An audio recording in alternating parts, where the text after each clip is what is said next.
5 নম্বর প্রশ্ন বলছেন, আসসালামু আলাইকুম। ওয়ালাইকুম সালাম রাহমাতুল্লাহ। টুপির ওপর গরুর ফটো অঙ্কন করা আছে, ওই টুপি পরে নামাজ আদায় করা যাবে? গরুর ফটো, প্রথম কথা ফটো কোনটা? আজকাল এই ফটো বুঝতে গিয়ে অনেকে বাড়াবাড়ি করছে।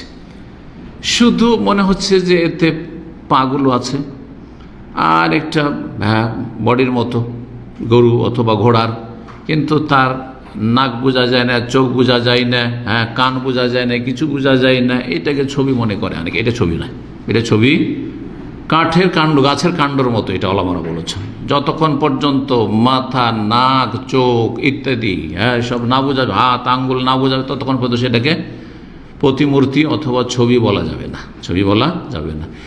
ছবি আছে, ধরুন গেঞ্জি, শুধু টুপির নয়, গেঞ্জি, সেই গেঞ্জিতে আছে না অনেক খেলোয়াড়দের ছবি আছে, তো এই গেঞ্জি পরে অথবা টুপি পরে যাতে ছবি আছে, সালাত পড়লে হবে কি না? এমন কোনো দলিল নেই যে সালাত হবে না। তবে যেহেতু ছবি সম্পর্কে হাদিস আছে যে যেই ঘরে ছবি থাকে সেই ঘরে রহমতের ফেরেশতা প্রবেশ, লা তাদখুলুল মালায়েকাতু বাইতুন ফিহি কালবুন আও সূরাতুন, এমন বাড়িতে ফেরেশতা প্রবেশ করেন না যেই বাড়িতে কুকুর থাকে অথবা ছবি থাকে। সুতরাং রহমতের ফেরেশতা আসবে না বলা হয়েছে, সালাত হবে না, তো কোনো দলিল নেই। সুতরাং আমাদের সমাজে যে ছবি যদি থাকে গেঞ্জিতে, তোমার নামাজ হয়নি, এ ফতোয়াটা বাড়াবাড়ি, এটা শুনে রাখে।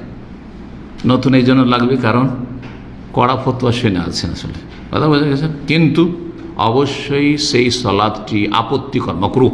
ওলামারা বলেছেন যে ছবি কাপড়ে আছে আর সেই কাপড় পরিধান করে সালাত আদায় করছেন, অথবা রুমের ভিতরে ছবি, ধরেন বাপের ছবি এখানে ঝুলানো আছে, নেতার ছবি ঝুলানো আছে, আর ওই ঘরে সালাত পড়ছেন, বলছে নামাজ হবে না। দলিল কি যে নামাজ হবে না?